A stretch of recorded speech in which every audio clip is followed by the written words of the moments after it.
राष्ट्रीय जलतरण स्पर्धेसाठी खामगावच्या कौशिक टूनलाईटची महाराष्ट्र संघात निवड. गुजरात अहमदाबाद येथे होणाऱ्या राष्ट्रीय जलतरण स्पर्धा 2025-26 साठी बुलढाणा जिल्ह्यातील खामगाव येथील मूकबधीर निवासी विद्यालयाचा विद्यार्थी कौशिक प्रेम टूनलाईट त्याची महाराष्ट्र राज्य सरकार निवड झाली आहे. या निवडीमुळे जिल्ह्यात आनंदाचे वातावरण निर्माण झाले असून क्रीडाप्रेमींकडून त्याच्यावर अभिनंदनचा वर्षाव होत आहे.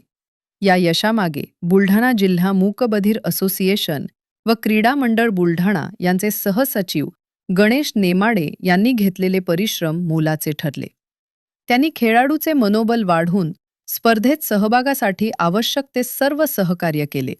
राष्ट्रीय स्पर्धेसाठी महाराष्ट्र संघात निवड झाल्याबद्दल बुलढाणा जिल्हा मुंबई असोसिएशन पदाधिकारी गणेश नेमाडे यांनी कौशिक टूनलाईट तसेच त्याच्या पालकांचे अभिनंदन. आगामी स्पर्धेसाठी शुभेच्छा दिल्या. अशाच नवनवीन बातम्या बघण्यासाठी आजच आपल्या व्हायरल विषय YouTube चॅनलला सबस्क्राईब करायला विसरू नका.